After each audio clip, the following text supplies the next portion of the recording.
الحمد لله نحمده ونستعينه ونستغفره ونؤمن به ونتوكل عليه ونعوذ بالله من شرور أنفسنا ومن سيئات أعمالنا من يهده الله فلا مضل له ومن يضلل فلا هادي له وأشهد أن لا إله إلا الله وحده لا شريك له وأشهد أن سيدنا ومولانا محمدا عبده ورسوله صلى الله عليه وعلى آله وأصحابه وبارك وسلم تسليما كثيرا كثيرا فإن خير الحديث كتاب الله وخير الهدي هدي محمد صلى الله عليه وسلم وشر الأمور محدثاتها وكل محدثة بدعة وكل بدعة ضلالة وكل ضلالة في النار أو كما قال صلى الله عليه وسلم.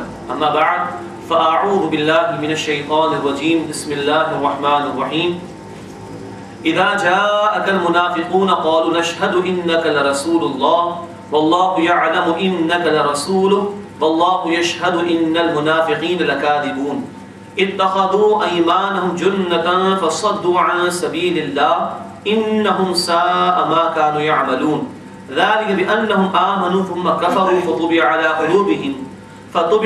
قلوبهم فهم لا يفقهون. صدق الله العظيم. رب اشرح لي صدري ويسر لي أمري واحلل عقدة من لساني يفقهوا قولي واجعل لي وزيرا من أهلي آمين یا رب العالمین. اس وقت ہمارے نشست کا موضوع تو ہے حقیقت نفاق، لیکن انشاءاللہ یہ درس قرآن ہی کی صورت میں ہوگا اور نفاق کے موضوع کے حوالے سے انتہائی مختصر لیکن انتہائی جامع صورت سورۃ المنافقون انشاءاللہ اس کا ہم مطالعہ کریں گے. قرآن حکیم کی بہت بنیادی اصطلاح ہے یہ نفاق، اور اکثر و بیشتر اس کے حوالے سے کچھ مغالطے ہمارے معاشرے میں بھی موجود ہیں. مثلا ایک مشہور مغالطہ یہ ہے کہ نفاق یا منافقین کا معاملہ یہ تو نبی اکرم صلی اللہ علیہ وسلم کے دور میں تھا، اور ہم تو نبی اکرم صلی اللہ علیہ وسلم کی امتی ہیں، مسلمان ہیں، تو شاید ہم سے تو اس کا کوئی تعلق ہو ہی نہیں سکتا. یہی ایک بنیادی اور بہت بڑا مغالطہ ہے جس میں آج ہماری امت بھی مبتلا ہے.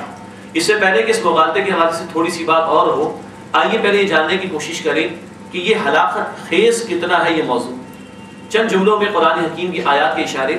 قرآن کہیں یہ کہتا ہے سورہ توبہ میں، اے نبی صلی اللہ علیہ وسلم اگر آپ 70 مرتبہ بھی استغفار کریں گے منافقین کے لیے اللہ قبول نہیں فرمائے. کہیں اللہ تعالیٰ سورہ حدید میں بتاتے ہیں کہ انجام کے اعتبار سے منافق اور کافر ایک ہی جگہ کھڑے ہوں گے. کہیں اللہ تعالیٰ سورہ نساء میں بتاتے ہیں آیت نمبر 145 میں ان المنافقین فی الدرک الاسفل من النار، منافقین جہنم کے نچلے ترین گڑھے میں ہوں گے. کئی قرآن یہ بتاتا ہے کہ سورہ توبہ میں ان کا کوئی انفاق قبول نہیں ہوگا، ان کی کوئی محنت قبول نہیں ہوگی، ان کا کوئی عمل اللہ کے ہاں قبول نہیں ہوگا. کئی قرآن یہ کہتا ہے کہ سورہ حدید میں تفصیل آئی ہے پورے صراط سے گزر نہیں سکیں گے، وہاں روشنی ان کے پاس نہیں ہوگی. حسرت کا مقام یہ ہوگا کہ ایمان والوں سے کہیں گے کچھ نور ہمیں دے دو، لیکن وہاں پر اس نور کے حصول کا کوئی موقع نہ ہوگا. یہ اس کی ہلاکت خیزی کہ اللہ کے رسول کی شفاعت بھی نہیں ملے گی، جہنم کے نچلے ترین گڑھے میں ہوں گے. انجام کے اعتبار سے منافق اور کافر برابر ہوں گے. 70 مرتبہ کا استغفار بھی اللہ کے رسول صلی اللہ علیہ وسلم کا کام نہیں آئے. کوئی نور نہیں ہوگا، کوئی روشنی نہیں ہوگی کہ پورے صراط کے پاس کی تاریکی میں سے وہ وہاں سے گزر جائے. یہ اس کی ہلاکت خیزی ہے. اتنا شدید معاملہ ہے. مغالطہ بھی دور ہو جائے گا انشاءاللہ تعالیٰ، لیکن آئیے بات کو تھوڑا سا اور آگے بڑھائیں. یہ نفاق وہ ہلاکت خیز بیماری ہے کہ اللہ کے رسول اس سے بنا مانگتے تھے. اللہ کے نبی صلی اللہ علیہ وسلم کی دعا ہے سنن نسائی میں، آپ دعا فرماتے تھے، طویل دعا، اس کا پہلا حصہ عرض کر رہا ہوں. اللہم طاہر قلبی من النفاق، اے اللہ میرے دل کو نفاق سے پاک فرما دے. اللہ کے رسول دعا کر رہے ہیں. اب کوئی مسلمان یہ کیسا، میں تو پاک ہوں اس سے، میں تو محفوظ ہوں اس سے، یہ تو 1400 برس پہلے کا معاملہ تھا، میں تو امتی ہوں نبی صلی اللہ علیہ وسلم کا. تو مغالطہ ہے کہ نہیں، غلط فہمی ہے کہ نہیں؟ تو آپ دعا کرتے تھے اللہم طاہر قلبی من النفاق، اے اللہ میرے دل کو نفاق سے پاک فرما. دوسرے شریف میں حضرت حنظلہ رضی اللہ عنہ کا واقعہ آتا ہے جس سے نفاق کے مفہوم کی طرف بھی کچھ اشارہ ہو جائے گا جو انشاءاللہ آگے آپ چل کر ہم سمجھیں گے. وہ جا رہے تھے راستے میں اور کہتے جا رہے تھے نافق حنظلہ نافق حنظلہ نافق حنظلہ، حنظلہ منافق ہو گیا، حنظلہ منافق ہو گیا، حنظلہ منافق ہو گیا رضی اللہ عنہ. ابو بکر صدیق بھی ملے راستے میں، لوگ بھی ملے ہوں گے، حنظلہ کیا کہہ رہے ہو. بہرحال معاملہ اللہ کے نبی کے دربار میں پہنچا صلی اللہ علیہ وسلم. حنظلہ ایسے کیوں کہتے ہو؟ فرمایا کہ یا رسول اللہ صلی اللہ علیہ وسلم آپ کی محفل میں ہوتے ہیں ایمان بڑا اونچا ہوتا ہے، بڑا ایمان کا درجہ بہت بلند ہوتا ہے، لگتا ہے کہ جنت ہماری آنکھوں کے سامنے، جہنم ہماری آنکھوں کے سامنے، یہ ایمان کی کیفیت ہوتی ہے۔ لیکن آپ کی محفل سے اٹھ کر جاتے ہیں، گھر والوں کے ساتھ ہوتے ہیں، کیفیت بالکل بدل جاتی ہے، کبھی کیفیت کچھ، کبھی کیفیت کچھ ہو جاتی ہے۔ یہ مفہوم کی طرف بھی اشارہ ہو رہا ہے، نفاق کے آگے سمجھیں گے انشاءاللہ۔ تو یا رسول اللہ میں تو منافق ہو گیا، اللہ کے نبی صلی اللہ علیہ وسلم نے تسلی تو دی کہ تو منافق تو نہیں، یہ بھی فرما دیا کہ ہمیشہ کیفیت ایک جیسی نہیں رہ سکتی۔ اب اس کی آگے تفصیل میں نہیں جا رہے، لیکن اس احساس کو تو دیکھیے کہ صحابی کیا محسوس کر رہے تھے متعلق کہ میں نفاق میں مبتلا ہو چکا ہوں۔ ایک تابعی ہیں، وہ فرماتے ہیں کہ میں اللہ کے نبی صلی اللہ علیہ وسلم کے 30 صحابہ سے ملا ہوں اور ہر ایک کو نفاق کا خطرہ رہتا تھا۔ ایک تابعی ہے غالباً عبداللہ ابن مسعود سے کہتے ہیں میں منافق ہو گیا، تو منافق ہو گیا، تو عبداللہ ابن مسعود نے فرمایا کہ اگر تم واقعتاً منافق ہوتے تو تمہیں احساس ہی نہ ہوتا اس کا۔ یہ احساس بتا رہا ہے کہ ایمان کی کوئی پونجی موجود ہے۔ تو معلوم ہوا کہ اللہ کے رسول صلی اللہ علیہ وسلم، صحابہ کرام رضی اللہ عنہم اجمعین، تابعین رحمۃ اللہ علیہم اجمعین، یہ امت کا بہترین دور ہے نا۔ اللہ کے نبی کیا فرماتے تھے؟ جمعے میں آپ سنتے ہیں نا بخاری شریف کے الفاظ، خیر القرون قرنی ثم الذین یلونہم ثم الذین یلونہم، بہترین دور میرا دور ہے، پھر وہ جو ان کے بعد ہوں گے، پھر وہ جو ان کے بعد ہوں گے۔ تو صحابہ، تابعین اور سب سے بڑھ کر اللہ کے رسول صلی اللہ علیہ وسلم خطرہ محسوس کر رہے نفاق کے حوالے سے۔ ہم اپنے آپ کو محفوظ سمجھ لیں،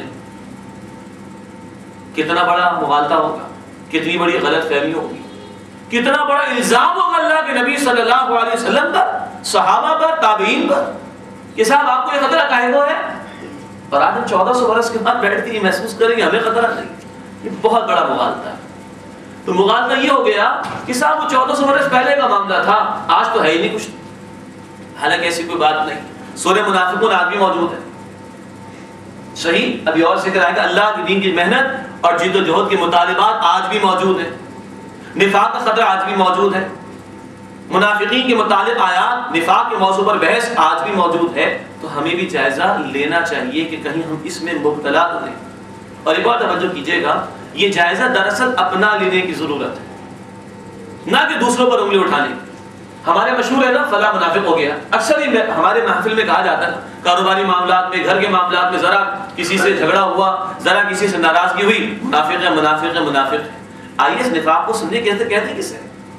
نفاق کا لفظ ظاہری بات ہے قرآن کا لفظ ہے، عربی زبان کا لفظ ہے، نون فا قاف، اس سے لفظ بنتا ہے نفاق، جس کے معنی ہے جو ہے وہ ختم ہو جانے کے، اور پھر دوسرے معنی سے دیے گئے ایک سرنگ کے۔ نافقہ ایک جانور، گو اس کا نام مشہور ہے، وہ اپنا اس طرح راستہ بناتا ہے دو طرفہ کہ اگر کوئی جانور اس پہ حملہ کرے ایک طرف سے تو وہ دوسری طرف سے نکل جائے، یہ دو طرفہ عمل اس میں دکھائی دے گا ہمیں۔ نفق سرنگ کو کہا جاتا ہے۔ نافقہ وہ جانور یا وہ معاملہ کہ راستہ دو طرفہ بنایا جائے، اگر ایک طرف سے کوئی جانور حملہ کرے تو دوسری طرف سے وہ گو وہاں سے نکلنے کی کوشش کرے۔ مفہوم کے اعتبار سے نفق یا نافقہ، اس میں دو طرفہ مفہوم سامنے آ رہا ہے، کوئی دو طرفہ کا معاملہ اور رویہ سامنے آئے گا۔ چنانچہ منافق لغوی اعتبار سے وہ شخص ہوگا جو دو طرفہ رویہ اختیار کرے، دوہرا رویہ اختیار کرے، دو منہ والا رویہ اختیار کرے۔ جیسے حنظلہ کے واقعے میں کیا آیا رضی اللہ عنہ، کبھی کیفیت کچھ اور کبھی کیفیت کچھ، دو طرفہ معاملہ ہو گیا۔ تو نفاق کے لفظ سے منافق کا لفظ بنے گا، یعنی وہ شخص جو دو طرفہ رویہ اختیار کرے۔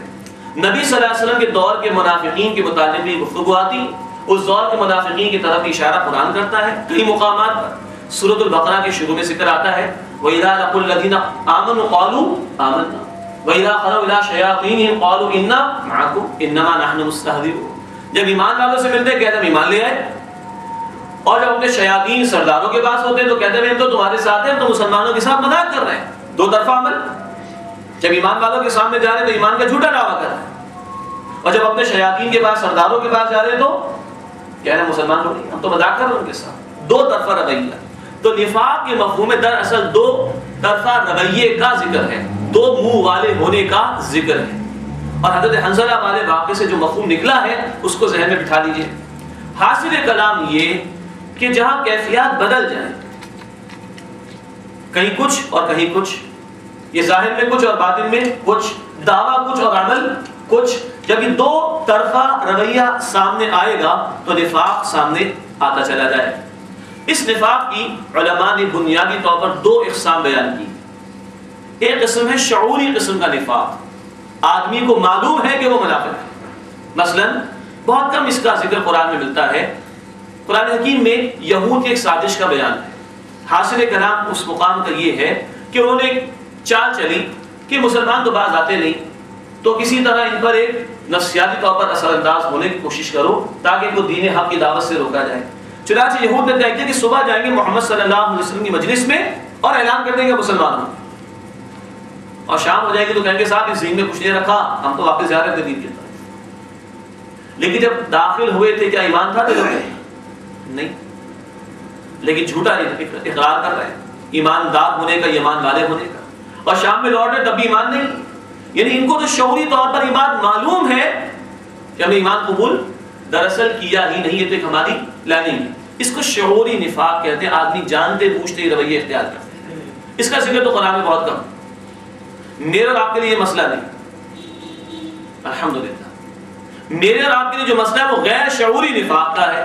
اور وہ کیا ہے؟ آدمی مسلمان ہو، اللہ اللہ کے رسول کو، دین کو، آخرت کو ماننے والا ہو، پھر رویہ کچھ اور اختیار.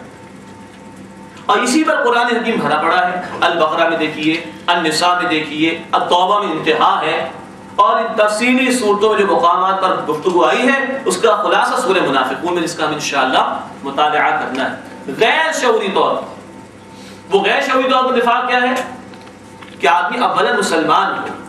عبداللہ بن ابی مسلمان تھا کہ نہیں؟ قانونی طور پر کلمہ پڑھتا تھا، نماز پڑھتا تھا. اس کی نماز جنازہ کس نے پڑھائی؟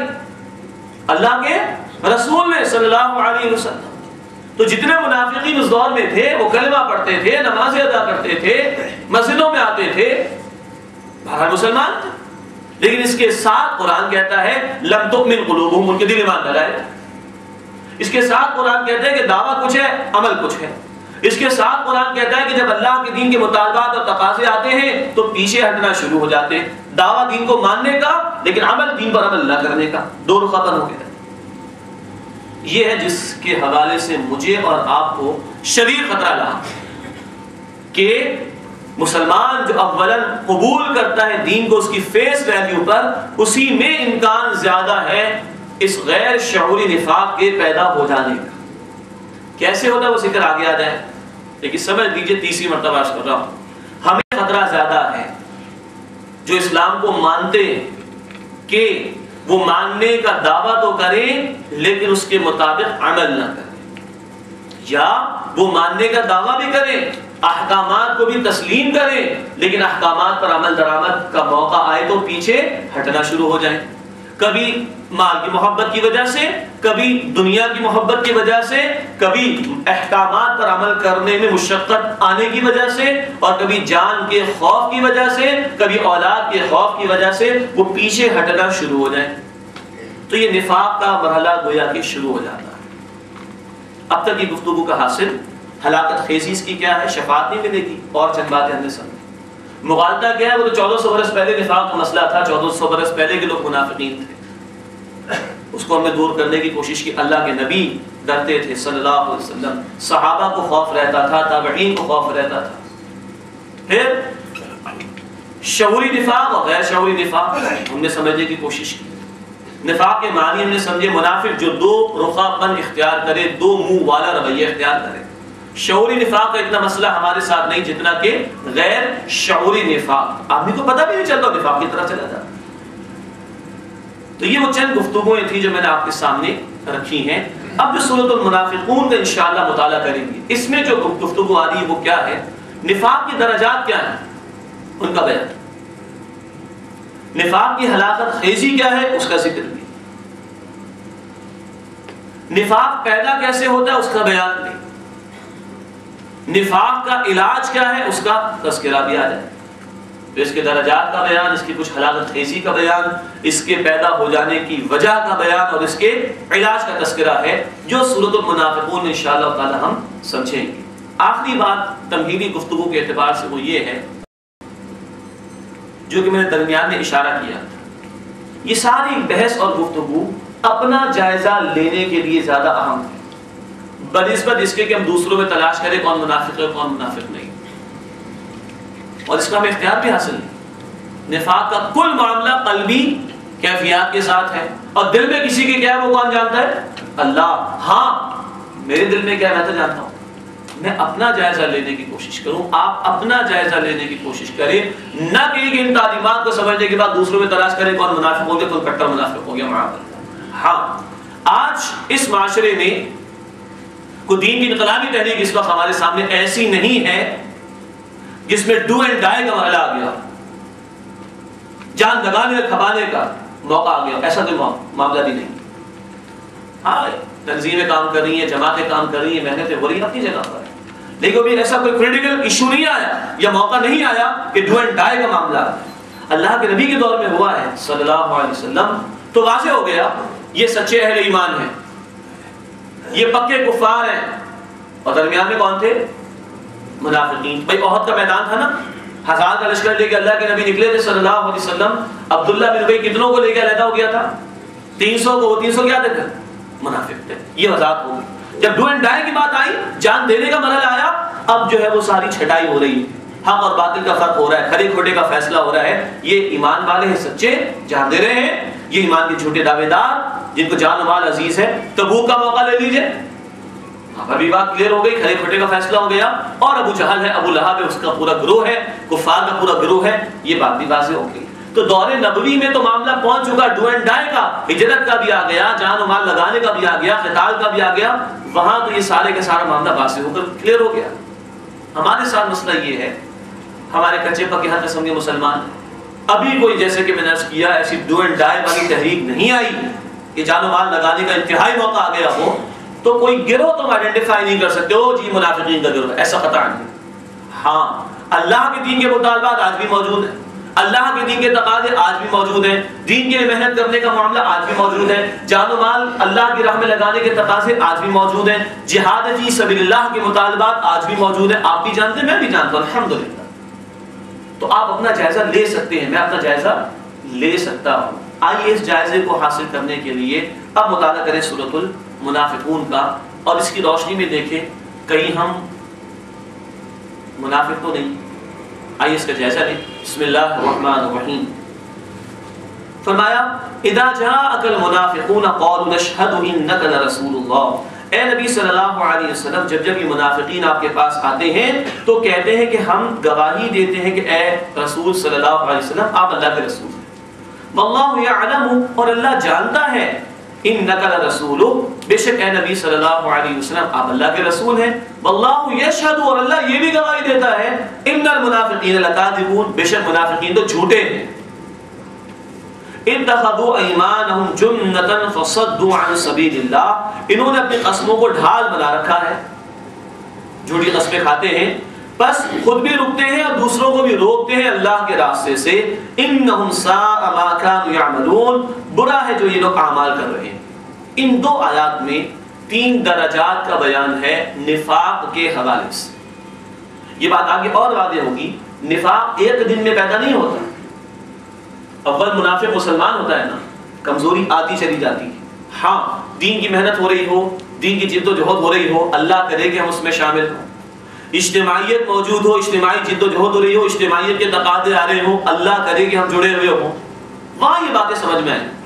قرآن کے بعض مقامات ہیں جیسے کہ سورہ النور کا آخری رکوع اور چند اور مقامات جو نہیں سمجھ میں آ سکتے جب تک کہ ہم خود کسی دینی اجتماعیت میں موجود نہ ہو یا اللہ کے نبی کی اجتماعیت کی تفصیلات ہمارے سامنے نہ ہو، نہیں سمجھ میں آ سکتے، بخدا نہیں سمجھ میں آ سکتے۔ اب مثال اللہ کے نبی کا مطالبہ آیا صلی اللہ علیہ وسلم، بھائی اللہ کی راہ میں نکلنا آؤ، اللہ کی راہ میں مال لگانا آؤ، کون ہے بھائی کون پیسہ خرچ کرتا ہے؟ تو سچے اہل ایمان تو فوراً آگے بڑھ جائیں گے، اللہ ہمیں وہ جذبہ عطا فرمائے۔ لیکن جو دنیا کا محبوب ہوگا، یعنی دنیا جس نے محبوب اپنے لیے بنا رکھی ہوگی، دنیا سے محبت کرنے والا ہوگا، وہ کیا کرے گا؟ اس کو تو جان جاتی ہوئی دکھائی دے گی، مال جاتا ہوا دکھائی دے گا، وہ سٹک کر نکلنے کی کوشش کرے گا۔ اچھا اس میں ایک باریک فرق ہے، جب تک ایک شخص یہ کوتاہی کر رہا ہے اور اعتراف بھی کر لے کہ مجھ سے کوتاہی ہو رہی ہے، تو اس کو نفاق نہیں کہا جا سکتا، اس کو ایمان کی کمزوری کہہ سکتے ہیں۔ انسان ہے، ہو سکتی ہے کمزوری، جب تک کوتاہی ہو رہی ہے دین کے تقاضوں پر عمل درآمد کرنے میں اور بندہ اعتراف کرتا رہے تو یہ ایمان کی کمزوری تو ہو سکتی ہے، نفاق نہیں ہو سکتا۔ لیکن اب کب شروع ہوگا نفاق؟ درجہ بدرجہ دیکھیے گا۔ مطالبہ آیا تھا، فلاں شخص نہیں آیا، موقع پر نہیں پہنچا، مال نہیں پیش کیا، جان لگانے کے لیے نہیں آیا، اب اسے پوچھا جا رہا ہے بھائی تم کیوں نہیں آتے؟ وہ کہتا ہے جی بہانہ بناتا ہے جھوٹا، میری بیوی کی طبیعت خراب تھی، کیا بتاؤں اللہ کی قسم، وہ آگے قسم بھی کھائے گا دوسرا درجہ آ جائے گا، کیا بتاؤں کہ بیٹے کی طبیعت خراب ہو گئی تھی اور ایسا ہو گیا تھا اور ویسا ہو گیا تھا۔ یہ کیا ہے؟ جھوٹ۔ یہ پہلا درجہ ہے نفاق۔ لیکن میں نے عرض کیا نا، اگر ہم اجتماعیت میں نہیں ہے دین کی، اس جد و جہد کے جو اللہ کے دین کا مطالبہ ہے، یہ مقام سمجھ میں نہیں آ سکتا، یا کم از کم اللہ کے نبی صلی اللہ علیہ وسلم کی اجتماعیت اور اس اجتماعیت میں جڑے ہوئے لوگوں اور ان کے رویوں کو اگر ہم سامنے نہیں رکھیں گے، یہ بات سمجھ میں نہیں آ سکتی۔ اب اس کو دوبارہ سنیے، اذا جاءك المنافقون قالوا نشهد انك لرسول الله، اے نبی صلی اللہ علیہ وسلم، جب یہ منافقین آپ کے پاس آتے ہیں تو کہتے ہیں کہ بے شک ہم گواہی دیتے ہیں کہ آپ اللہ کے رسول ہیں، واللہ یعلم انک لرسول، اور اللہ جانتے ہیں کہ نبی آپ اللہ کے رسول ہیں۔ بھئی اللہ نے تو آپ کو رسول بنایا، تو یہ اعلان کیوں کرتے ہیں آپ؟ جیسے کہ عبداللہ بن ابی جو منافقین کا سردار تھا، اس کے متعلق لکھا ہے کہ مسجد نبوی میں کھڑا ہوتا تھا، اگلی صف میں آتا تھا، لوگوں میں گواہی دیتا ہوں اللہ کے رسول، یہ اللہ کے رسول ہے، معاف کیجیے، لوگوں میں گواہی دیتا ہوں یہ اللہ کے رسول ہے، وہ بھائی کہنے کی ضرورت کیا پڑی؟ مالی بات ختم ہو گئی، اصل چیزوں کی پیروی کرنا۔ لیکن نہیں، لوگوں کے سامنے اپنا اعتماد پیش کرنے کے لیے اور اعتماد حاصل کرنے کے لیے یہ رویہ اختیار کیا جاتا ہے۔ تو ہم گواہی دیتے ہیں آپ اللہ کے رسول ہیں، اعتماد حاصل کرنا چاہ رہے ہیں۔ اللہ فرما رہے ہیں واللہ یعلم انک لرسول، اور اے نبی صلی اللہ علیہ وسلم اللہ خوب جانتا ہے کہ بے شک آپ اللہ کے رسول ہیں۔ واللہ یشہد ان المنافقین لکاذبون، اور اللہ یہ بھی گواہی دیتا ہے کہ منافقین یقیناً جھوٹے ہیں۔ بات صحیح کہہ رہے ہیں، لیکن جھوٹا کیوں کہا؟ ان کے دل نہیں مانتے۔ رسول کا رسول مان لینا کافی نہیں، رسول کی ماننا بھی ضروری ہے نا، ان کی اطاعت و پیروی بھی تو ضروری ہے کہ نہیں؟ یہ پیروی کرتے نہیں، تو ان کا دعویٰ دراصل جھوٹا دعویٰ ہے، یہ جھوٹ کی طرف اشارہ کر دیا ہے۔ اور اس کو جوڑیے وہ انقلابی جد و جہد سے اجتماعیت میں کہ صاحب یہ مسئلہ ہو گیا تھا، وہ مسئلہ ہو گیا تھا، یہ جھوٹ بول کر انسان پیچھے ہٹنے کی کوشش کرے، یہ آغاز ہو رہا ہے نفاق۔ دعویٰ ہے ماننے کا، لیکن عمل کا موقع ہے تو آدمی پیچھے ہٹنا شروع ہو گئی، دو رخ اپن شروع ہو گئی۔ اگلی آیت، اتخذوا ایمانہم جنہ، انہوں نے اپنی قسموں کو ڈھال بنا لیا۔ یہ دوسرا درجہ ہے بھائی، ایک مرتبہ اس نے کہتے میری بیوی کی طبیعت خراب ہو گئی تھی، ایک مرتبہ اس نے کہتے میری بیٹے کی طبیعت خراب ہو گئی تھی، کتنی مرتبہ بیوی بیمار ہوگی، جب مطالبہ تھا جھوٹ بولتا ہے وہ۔ اب لوگ اس کی بات ہی نہیں مانتے، تم تو ہی جھوٹے، ہر مرتبہ تمہاری بیوی کی طبیعت خراب ہو جاتی، ہر مرتبہ تمہارے بچے کی طبیعت خراب ہو جاتی، کسی کی ٹانگ ٹوٹ جاتی، کسی کا یہ ہو جاتا ہے، کسی کا وہ ہو جاتا ہے۔ اب وہ کہتے ہیں میری بات تو لوگ سنتے نہیں، اب کیا کرے گا؟ قسموں کا سہارا، اللہ کی قسم، قسموں کا سہارا لے گا، اللہ کی قسم میری بیوی کی طبیعت خراب، مانو اس بات۔ یہ ہے ایک اور سٹیپ، اور اپنے جھوٹ کے اوپر وثوق پیدا کرنے کے لیے اور ڈٹ جانے کے لیے اور دین کے تقاضوں سے پیچھے ہٹ جانے کے لیے اب وہ قسموں کا سہارا لے رہا۔ دو باتیں ہو گئی۔ تیسری بات، فصدوا عن سبیل اللہ، بس وہ روکتے ہیں اللہ کے راستے سے، اور ایک اور ترجمہ بھی ممکن ہے عربی اسلوب کے اعتبار سے، رکتے ہیں اللہ کے راستے سے، خود بھی رکتے ہیں، دوسروں کو بھی روکنے کی کوشش کرتے ہیں۔ دوسروں کو کیوں روکتے ہیں؟ ہمارے ساتھ محترم ڈاکٹر اسرار احمد صاحب فرماتے ہیں دوسروں کو روکتے کس لیے؟ کوئی بڑی عجیب اور دلچسپ مثال دیتے ہیں، اگر ایک بلی کی دم کٹ جائے تو کیا دوبارہ دم آ سکتی ہے اس کی؟ نہیں۔ اب وہ بلی کیا چاہے گی؟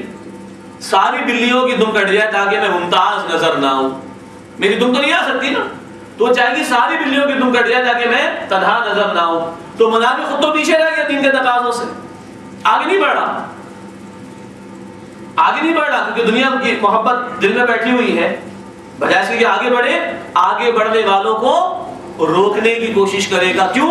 یہ جو آگے بڑھ گئے، ان کا آگے بڑھ جانا ہی اس منافق کے نفاق کے اظہار کا ذریعہ بن جائے۔ تو فصدوا عن سبیل اللہ، خود تو رکتے ہیں، دوسروں کو بھی روکتے ہیں۔ اچھا ایک اور نقطہ اس میں سمجھ لیجئے، جب ایک اجتماعیت ہوگی اور اجتماعیت میں جڑے ہوئے ساتھی توجہ کریں، اس پر غور سے توجہ کریں۔ جب ایک اجتماعیت موجود ہوگی اور کچھ لوگ پیچھے ہٹنا شروع ہوں گے، کمزوری دکھائیں گے، تو اس کا اثر جماعت پر پڑے گا۔ غزوہ احد آپ کے علم میں ہے نا، 35 صحابہ سے گھاٹی پر غلطی ہو گئی تھی نا، کتنے شہید ہوئے تھے؟ 70 صحابہ شہید ہوئے۔ 35 کی غلطی کا امپیکٹ اور اثر پوری جماعت کے 70 افراد پر آیا، یہاں تک کہ اس کو جماعت کے امیر کون تھے؟ نبی اکرم صلی اللہ علیہ وسلم، ان کی بھی دندان مبارک شہید ہو۔ سمجھ رہے ہیں بھائی؟ تو پیچھے ہٹنے والا اپنے عمل سے ہی دوسروں کو روک رہا ہوتا ہے، نقصان پہنچا رہا ہوتا ہے، نفسیاتی طور پر پہنچا رہا ہوتا ہے۔ ذرا وہ کسی ایمان کی کمزوری آ رہی ہوگی، اس کے لیے نفاق کی طرف چلنے کا ذریعہ بن رہا ہوتا ہے۔ پھر عرض کر رہا ہوں، اجتماعیت میں جڑے ہوئے ساتھی سوچیں، ہماری کمزوری کی وجہ سے، ہمارے پیچھے رہنے کی وجہ سے ہم آگے بڑھنے والوں پر غلط تاثر تو نہیں ڈال رہے، ان کو روک تو نہیں رہے، نئے آنے والوں کے جذبے کو کم کرنے کا ذریعہ تو نہیں بن رہے، نئے آنے والوں کو آگے بڑھنے سے روکنا اور آگے بڑھ جانے والوں کو پیچھے لانے کی کوشش کرنے کا ذریعہ تو نہیں بن رہے؟ اگر ہاں تو ان سب کا وبال ہمارے اوپر آنے کا شدید اندیشہ موجود ہے۔ فصدوا عن سبیل اللہ، خود بھی رکتے ہیں، دوسروں کو بھی روکتے ہیں اللہ کے راستے۔ یہ آگے بڑھتے ہیں، ہمارا آگے بڑھنا، ان کا آگے بڑھنا ہمارے پیچھے رہ جانے کو نمایاں کر دیتا ہے۔ انہم ساء ما کانوا یعملون، برا ہے جو کچھ کے وہ اعمال کو کر رہے ہیں۔ یہ دو آیات ہوئی ہیں، 3 درجات ہمارے سامنے آتے ہیں۔ پہلا درجہ جھوٹ بولنا، جھوٹے بہانے بنانا۔ دوسرا درجہ اپنے جھوٹے بہانوں میں وزن پیدا کرنے کے لیے قسمیں کھانا لیکن جھوٹی۔ تیسرا درجہ خود بھی روکنا، آگے بڑھ جانے والوں کو بھی روکنا، تاکہ ان کا کمزور ہو جانا، پیچھے رہ جانا نمایاں نہ ہو جائے۔ ایک بات ذہن میں رہے، جب تک اعتراف ہے کمزوری کا، یہ ایمان کی کمزوری ہے، نفاق نہیں۔ لیکن جب جھوٹ آ جائے، جھوٹی قسمیں آ گئیں، دوسروں کو روکنا آ گیا، اب نفاق شدید سے شدید تر ہو رہا ہے۔ جب بات یہاں تک آ گئی تو ایک اور بات جو تمہیدی گفتگو میں آ جانی چاہیے تھی، اشارتاً آئی، اب وضاحتاً سمجھ لیجیے۔ نفاق کا خطرہ سب سے زیادہ کن لوگوں کو ہے؟ کیا کافر کو ہے؟ نہیں۔ عام مسلمان کو ہے؟ نہیں۔ وہ مسلمان جس کے سامنے دین کی انقلابی جد و جہد کے تقاضے واضح ہو جائیں، یہ دین ہے، یہ اس کے مطالبات ہیں، یہ انفرادی سطح پر بھی اپنی اطاعت کا، اپنی پیروی کا مطالبہ کرتا ہے، یہ بندوں تک اللہ کے دین کی دعوت کو پہنچانے کا مطالبہ بھی کرتا ہے، اور یہ اللہ کی زمین پر اللہ کے دین کے دفاع کا مطالبہ بھی کرتا ہے۔ یہ تقاضے واضح ہو گئے تو ظاہری بات ہے وجاہدوا باموالکم وانفسکم، یہ مطالبہ بھی آئے گا، جہاد کرو اپنے مال اور اپنی جانوں سے، سب کچھ لگاؤ اور کھپاؤ۔ جس کے سامنے یہ تقاضے واضح ہو رہے ہوں گے بھائی، اسی کو خطرہ زیادہ ہے کہ وہ اس میں ملوث ہو جائے۔ کافر کو نہیں ہے، اس کو تو چھوڑ دیجئے۔ عام مسلمان جس کے سامنے تقاضے واضح نہ ہوئے، اس نے علم حاصل کیوں نہ کیا، وہ اس کا جرم ہوگا اپنی جگہ پر، لیکن اس کا خدشہ اور خطرہ ان لوگوں کو زیادہ ہے کہ جن کے سامنے دین کی انقلابی جد و جہد اور اس کے تقاضے اور مطالبات واضح ہو چکے ہیں۔ اس کو اچھی طرح سمجھ لینا چاہیے۔ قرآن اسی نفاق پر تبصرہ کرتا ہے بار بار۔ سورہ نساء میں یہی ذکر ملے گا، سورہ توبہ میں تو 11 رکوع غزوہ تبوک کے اس موضوع پر تفصیلاً مل جائیں گے، دین کی جد و جہد سے پیچھے ہٹنا۔ تو دین کی انقلابی جد و جہد جس کے سامنے واضح ہو چکی، وہ شدید خطروں میں مبتلا ہے اس نفاق کے مرض کے حوالے سے۔ اللہم طہر قلوبنا من النفاق، اے اللہ ہمارے دلوں کو پاک فرما دے نفاق سے۔ اگلی آیت فرمایا ذالک بانہم آمنوا، یہ اس لیے ہوا کہ یہ ایمان لائے، ثم کفروا، پھر انہوں نے کفر کر ڈالا، فطبع علی قلوبہم، تو ان کے دلوں پر مہر لگا دی گئی، فہم لا یفقہون، تب وہ کچھ سمجھتے ہوئے دکھائی نہیں دیتے۔ اس لیے ہوا پہلے یہ ایمان لائے، پھر انہوں نے کفر کیا، تو ان کے دلوں پر مہر لگا دی گئی، بس یہ کچھ سمجھتے نہیں۔ سورہ نساء میں اس کو اور کھولا گیا، آمنوا ثم کفروا ثم آمنوا ثم کفروا ثم ازدادوا کفرا، ایمان لائے پھر کفر کیا، پھر ایمان لائے پھر کفر کیا، پھر بڑھتے چلے گئے۔ میں نے عرض کیا تھا نا کہ ایک دن میں نفاق پیدا نہیں ہوتا۔ آدمی کو بات سمجھ میں آئی، کچھ عمل کر لیا، ذرا مشکل آئی پیچھے ہٹ گیا، پھر تھوڑا دل چاہا تو آگے عمل کر لیا، پھر پیچھے ہٹنا شروع ہو گیا۔ یہ کشمکش باطنی طور پر نفاق کی طرف جانے والے شخص میں پیدا ہوتی رہتی ہے، ایک دن میں معاملہ نہیں ہو. اس کی وجہ آگے آ جائے، بال کی محبت ہے، دنیا کی محبت ہے، وہ پیر کی بیڑی بن جاتی ہے، اوپر نیچے معاملہ ہوتا رہتا ہے، یہاں تک کہ پھر وہ جھوٹ اور جھوٹی قسمیں اور دوسروں کو روکنے تک چلا جاتا ہے. تو یہ ایک دن کا معاملہ نہیں. تو کیونکہ یہ روش انہوں نے خود اختیار کی، فَطُبِعَ عَلَىٰ قُلُوبِهِمْ، ان کے دلوں پر مہر لگا دی گئی، فَهُمْ لَا يَفْقَهُونَ، بس وہ سمجھتے نہیں. اب منافقین کے ظاہری ڈیل ڈول پر توجہ دلائی جا رہی ہے، اور یہ ہر اس معاشرے میں امکان ہے اس ڈیل ڈول کے موجود ہونے کا ظاہری اعتبار سے کہ جہاں دین کے تقاضوں سے کوئی مسلمان جو دین کے تقاضوں کو سمجھ چکا ہو فرار اختیار کر رہا ہو. فرمایا وَإِذَا رَأَيْتَهُمْ تُعْجِبُكَ أَجْسَامُهُمْ، اور اے نبی صلی اللہ علیہ وسلم جب آپ ان لوگوں کو دیکھتے ہیں تو ان کے جسم آپ کو بڑا متاثر کرتے ہیں، بڑا ڈیل ڈول ہے، بڑے سوٹڈ بوٹڈ بھی ہوں گے، بڑا جاہ و جلال ہوگا، شان و شوکت ہوگی. وَإِن يَقُولُوا تَسْمَعْ لِقَوْلِهِمْ، اگر یہ بات آپ سے اگر بات کہیں تو آپ اس کو بڑی توجہ سے سن بھی لیں. لیکن مسئلہ کیا ہے؟ كَأَنَّهُ خُشُبٌ مُسَنَّدَةٌ، یہ ایسے جیسے ایک درخت کے تنے کو دیوار سے ٹیک لگا دی گئی ہو. يَحْسَبُونَ كُلَّ صَيْحَةٍ عَلَيْهِمْ، ہر آنے والی کسی خطرے کو یہ اپنے لیے ہی محسوس کر رہے ہوتے ہیں. ہم العدو، یہی دشمن ہیں. فاحذرهم، اے نبی صلی اللہ علیہ وسلم ان سے چوکنا رہیے. قاتلهم اللہ، اللہ انہیں ہلاک کرے. انا یؤفکون، کہاں سے یہ پھیلائے جا رہے ہیں. ترجمہ دوبارہ سماعت فرمائیے. اے نبی جب آپ ان کو دیکھتے ہیں ان کے جسم بڑے متاثر کرتے ہیں، یہ بات کرتے ہیں آپ توجہ سے سن بھی لیتے ہیں، لیکن عالم کیا ہے حقیقت کے اعتبار سے ان کی معنوی اور حقیقی شخصیت کیا ہے کہ ایک تنے کو جو کٹ چکا ہے درخت سے دیوار کا سہارا دے کر کھڑا کر دیا جائے. اب ظاہری بات ہے کہ جو دنیا پرست ہوگا، دنیا کی محبت میں مبتلا ہوگا، دین کے تقاضوں سے دوری اختیار کرے گا تو ہٹا کٹا ہی ہوگا. ظاہری اعتبار سے عموماً شان و شوکت ہوگی، دنیا کی آسائشیں خوب ہوں گی، دنیا خوب اس کے آگے پیچھے دکھائی دے گی. اور جس کو درد ہوگا دین کا وہ دنیا تو کم سے کم کرنے کی کوشش کرے. اللہ کے رسول نے کہا تھا نا صلی اللہ علیہ وسلم، جو آخرت کی فکر کرے گا لازماً لازماً لازماً دنیا کا نقصان کرے گا، اور جو دنیا بنائے گا وہ آخرت کا نقصان کرے گا. تم دیکھ لو کیا کرو. کسی بزرگ نے بڑی پیاری بات کہی، اللہ کے بندے جتنا آخرت میں رہنا ہے اتنی آخرت کی فکر کرو، اور جتنا دنیا میں رہنا ہے اتنی دنیا کی فکر کرو. دیکھ لو بھائی تمہیں کتنی فکر کرنی چاہیے اس کی. لیکن جو دنیا کا طالب بن جائے گا خوب آسائشیں وغیرہ اس کے پاس دکھائی دیں گی، اور دین کے تقاضوں کی بات آئے گی کوڑی بھی نکالنے کی کوشش نہیں کرے گی. باتیں بڑی زبردست لفاظی والی لگی لپٹی ایکسپریشنز کے ساتھ انفلوئنس کر دینے والا انداز، امپریس کر دینے والا انداز ہوگا، لیکن یہ تو ظاہر ہے اندر سے کھوکھلے. مثال کیا دی گئی؟ درخت کا تنا ہو جسے دیوار سے ٹیک لگا کر کھڑا کر دیا گیا.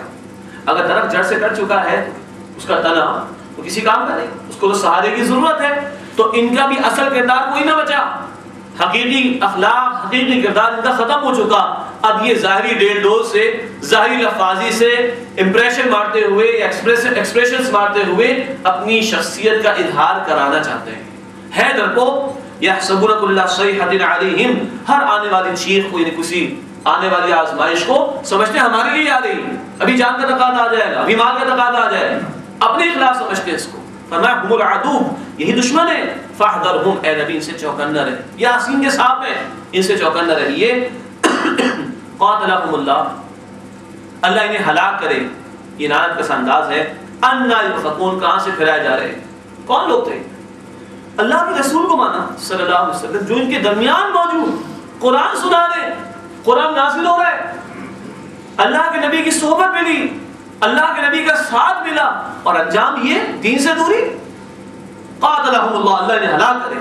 انا یؤفکون، کہاں سے پھرائے جا رہے ہیں. ضمن سمجھ لیجئے ہم بھی محمد صلی اللہ علیہ وسلم کے ماننے والے ہیں.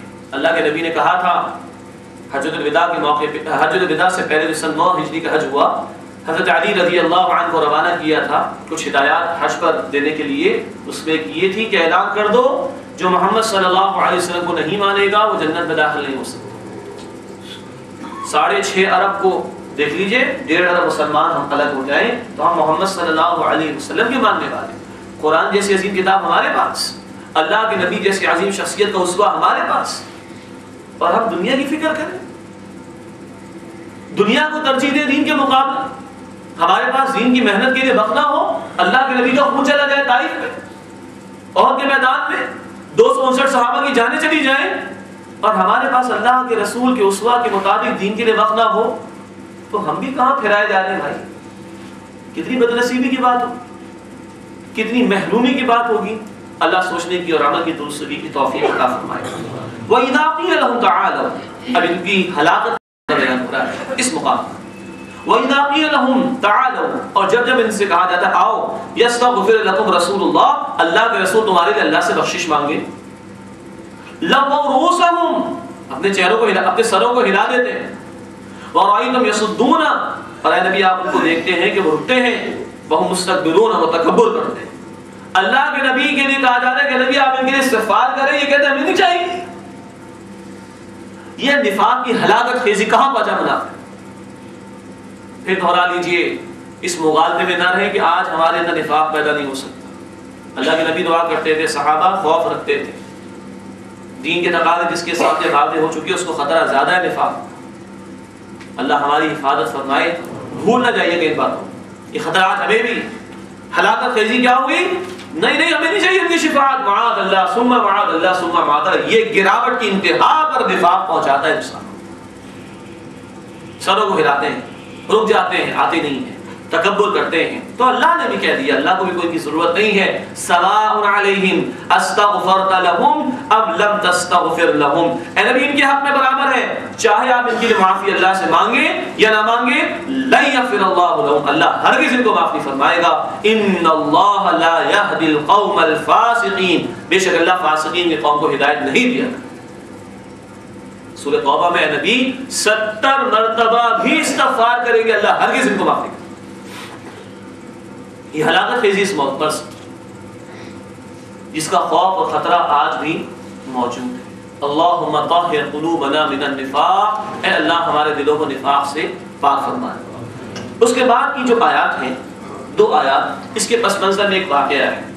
تفصیل میں جائے بغیر اس کا خلاصہ یہ ہے، ایک غزوہ سے مسلمان واپس ہو رہے تھے، عبداللہ بن ابی بھی اتفاق سے شامل تھا اس میں. بیچ میں کئی صحابہ میں مہاجرین اور انصار میں کچھ کھٹپٹ ہو گئی، کچھ نزاع کی کیفیت پیدا ہو گئی، کچھ تلواروں کے نکلنے کا معاملہ آ گیا.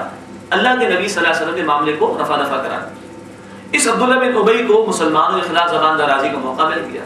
اس جگہ مہاجرین آئے تھے لٹے پٹے، مدینے والوں تم نے ان کو پیسہ دیا نا، یہ ہٹے کٹے ہو گئے، اب تمہیں منہ دکھا رہے ہیں، تم نے ان کی مدد نہ کرتے تو آج ان کا یہ حال نہ ہوتا کہ ہمارے خلاف کھڑے ہو جاتے، انصار کے خلاف، مدینے والوں کے خلاف کھڑے ہو جاتے. یہ بس زبانی کی معاذ اللہ. اس نے صحابی زید بن ارقم رضی اللہ عنہ، بہت کم سن چھوٹے سے صحابی، انہوں نے اللہ کے نبی کو آگے بتایا.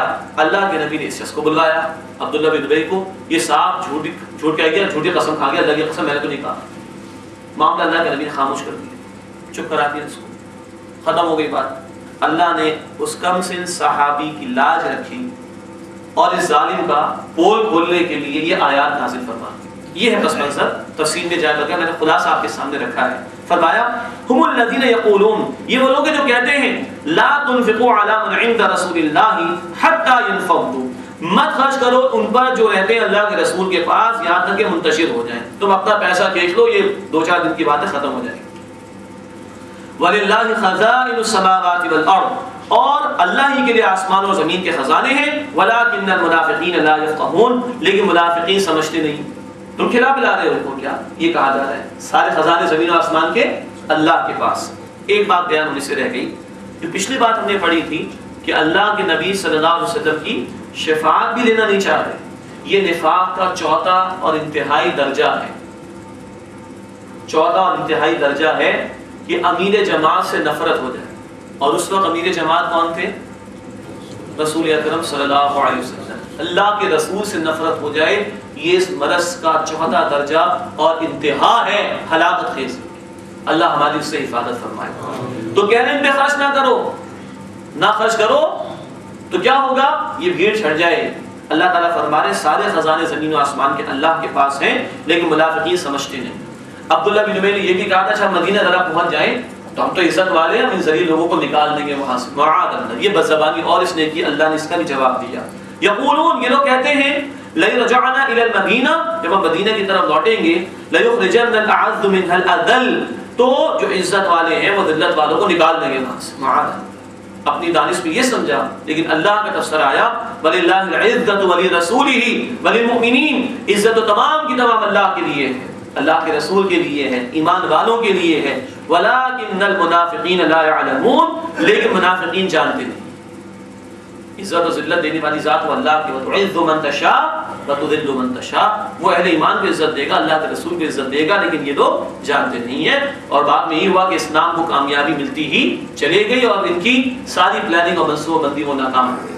اب دوسرا رکوع اس کی 3 آیات، 2 موضوعات رہ گئے.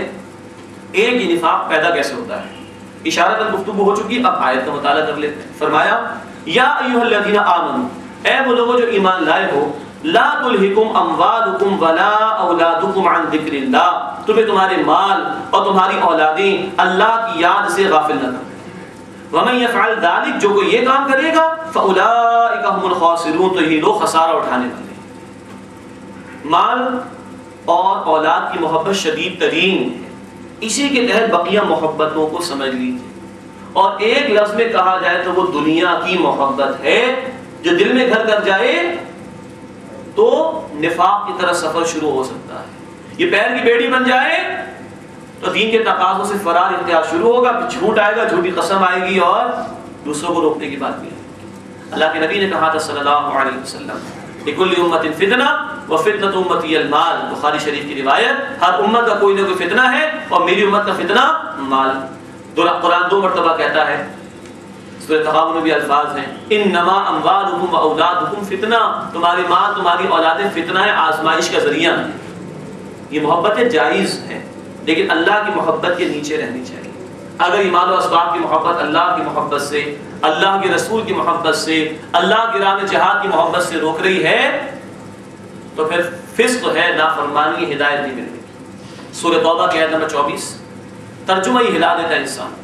قل ان کان آباؤکم وابناؤکم واخوانکم وازواجکم وعشیرتکم، اے نبی سے فرما دیجئے تمہارے باپ، تمہارے بیٹے، تمہارے بھائی، تمہاری بیویاں، تمہارے رشتہ دار، واموال اقترفتموها وتجارۃ تخشون کسادها ومساکن ترضونها، وہ مال جو تم نے بڑی محنت سے کمائے، وہ تجارت جس کے نقصان کا تمہیں اندیشہ رہتا ہے، وہ مکانات و محلات جو تمہیں بڑے محبوب ہیں، احب الیکم من اللہ ورسولہ وجہاد فی سبیلہ، اگر یہ آڑ یا کوئی محبت زیادہ محبوب تر ہے تمہیں اللہ کی محبت سے، اللہ کے رسول کی محبت سے، اللہ کے راہ میں اس کے دین کی جد و جہد کی محبت سے، فتربصوا، تو جاؤ انتظار کرو، حتی یأتی اللہ بامرہ، یہاں تک کہ اللہ اپنا فیصلہ سنا دے، موت کے عذاب کا ہوگا. واللہ لا یہدی القوم الفاسقین، اللہ ایسے فاسقین کو ہدایت نہیں دیتا. بھائی ترازو قائم کیجئے اپنے اپنے باطن میں، اللہ مجھے بھی توفیق دے، آپ کو بھی. کون سی محبت اوپر ہے آج اللہ کے نبی کے مشن کے ساتھ کچھ نسبت ہے؟ اللہ کا دین مغلوب ہے، ہمیں اڑن ہوتی ہے، ہمیں اپنا مال اولاد زیادہ محبوب ہے یا اللہ کے دین کی جد و جہد زیادہ محبوب ہے؟ گھر میں گلاس ٹوٹتا ہے ہمیں غصہ آ جاتا ہے، اللہ کے دین کے احکامات ٹوٹتے ہیں ہمیں کچھ ہوتا ہے؟ اے ایمان والو، تمہیں تمہارے مال اور اولادیں اللہ کے ذکر سے غافل نہ کریں. اللہ کے ذکر سے ہٹتے ہیں، قرآن کہتا ہے سورہ زخرف کی آیت نمبر 36 میں، شیطان حملہ کرے گا اور وہ پیچھے لے جائے گا انسان کو حق کی راہ سے. تو فرمایا لا تلہکم اموالکم ولا اولادکم عن ذکر اللہ، تمہیں تمہاری مال اور اولادیں اللہ کی یاد سے غافل نہ کریں. یہ گلاس رکھا ہوا ہے میرے سامنے، اگر میں اس کو پورا بھر دوں گا تو مزید کوئی شے اس میں داخل نہیں ہو سکتی، لیکن اگر یہ خالی ہوگا تو جو چاہے بھر لے اس کے اندر. اللہ کی یاد دل میں ہوگی نا انشاءاللہ تو شیطان بھی نہیں آ سکے گا، کوئی اور شے داخل نہیں ہوگی. اور اگر اللہ کی یاد نکل گئی تو پھر فیصلہ ہم خود کر سکتے ہیں کہ نفاق کا حملہ آ سکتا ہے. نماز اسی یاد دہانی کے لیے، قرآن کی تلاوت اسی لیے ہے، اللہ کے نبی کے اذکار ہر دم اسی لیے ہمیں عطا کیے گئے. آخری بات یہ آ رہی ہے اگلی 2 آیات میں، نفاق کا علاج کیسے کریں اگر لگ جائے، بچے کیسے؟ اللہ کا ذکر، مال و دنیا کی محبت میں مبتلا نہ ہو جائیں، یہ پریونٹیو کیور ہے، بچنا احتیاطی تدبیر ہے. اگر لگ جائے تو آپریٹو کیور ہوگا. کیسے علاج کریں؟ فرمایا کہ وَأَنفِقُوا مِمَّا رَزَقْنَاكُم مِّن قَبْلِ أَن يَأْتِيَ أَحَدَكُمُ الْمَوْتُ، اور خرچ کرو اس میں سے جو رزق ہم نے تمہیں عطا کیا، اس سے پہلے کہ تم میں سے کسی کو موت آ جائے. حسرت کا بیان ہے. فیقول وہ کہے رب لولا اخرتنی الی اجل قریب، اے میرے رب تو نے مجھے تھوڑی سی مدت کے لیے مہلت کیوں نہ دیتی، فاصدق میں خوب صدقہ کرتا، خیرات کرتا، واکن من الصالحین اور نیک لوگوں میں سے ہو جاتا. وَلَن يُؤَخِّرَ اللَّهُ نَفْسًا إِذَا جَاءَ أَجَلُهَا، اور اللہ تاخیر نہیں کرتا، ڈھیل نہیں دیتا کسی بھی جان کو جبکہ اس کی اجل یعنی اس کا وقت مقررہ موت کا آ جائے. وَاللَّهُ خَبِيرٌ بِمَا تَعْمَلُونَ، اور اے لوگو جو کچھ تم کرتے ہو اللہ اس سے خوب واقف ہے. انفاق کرو. نفاق کا علاج کیا بتایا؟ ایک الف کا اضافہ شروع کر دیں، انفاق. سورہ حدید کی آیت نمبر 7 میں کہا گیا ہر شے جو ہے اس کو کھپاؤ. اللہ نے صلاحیت دی ہے بولنے کی، دین کے لیے لگاؤ. سوچے سمجھنے کے لیے صلاحیت ہے، دین کے لیے لگاؤ. اولاد ہے، دین کے لیے لگاؤ. مال ہے، دین کے لیے لگاؤ. وقت ہے، دین کے لیے لگاؤ. صلاحیت ہے، دین کے لیے لگاؤ. جسمانی قوت ہے، دین کے لیے لگاؤ. انفاق ہر شے کا کرنا ہے. مال اس میں زیادہ لگتا ہے، الحمدللہ لگنا بھی چاہیے. ہر شے کا انفاق کرنا ہے. یہ خرچ ہوگا نا، مال کی محبت دل سے نکالنے کا، دنیا کی محبت سے دل سے نکالنے کا ذریعہ اس مال کو لگانا اور کھپانا. یہ ہوگا تو انشاءاللہ نفاق سے بچت ہو جائے گی. اور اگر مال خرچ نہیں ہو رہا تو یہ دنیا کی محبت گھر کر جائے گی اور انسان نفاق کا شکار ہو جائے گا. شفاعت نہیں ملے گی اللہ کے رسول. جہنم کے نشے ترین گڑھے کا ذکر آ گیا. اللہ کے رسول بھی پناہ مانگتے تھے، صحابہ بھی ڈرتے تھے. کیا خیال ہے ہمیں بھی ڈرنا چاہیے کہ لگاؤ کھپاؤ اس سے پہلے کہ موت آ جائے. اللہم طاہر قلوبنا من النفاق، اے اللہ ہمارے دلوں کو نفاق سے پاک فرما اور بچنے کی اس سے توفیق عطا فرما، اور اپنے دین کے تقاضوں کو جاننے کے بعد جان و مال سب کچھ اس کے لیے کھپانے کی توفیق عطا فرما. آمین یا رب العالمین. وآخر دعوانا ان الحمد للہ رب العالمین. جزاکم اللہ خیر. السلام علیکم ورحمۃ اللہ وبرکاتہ.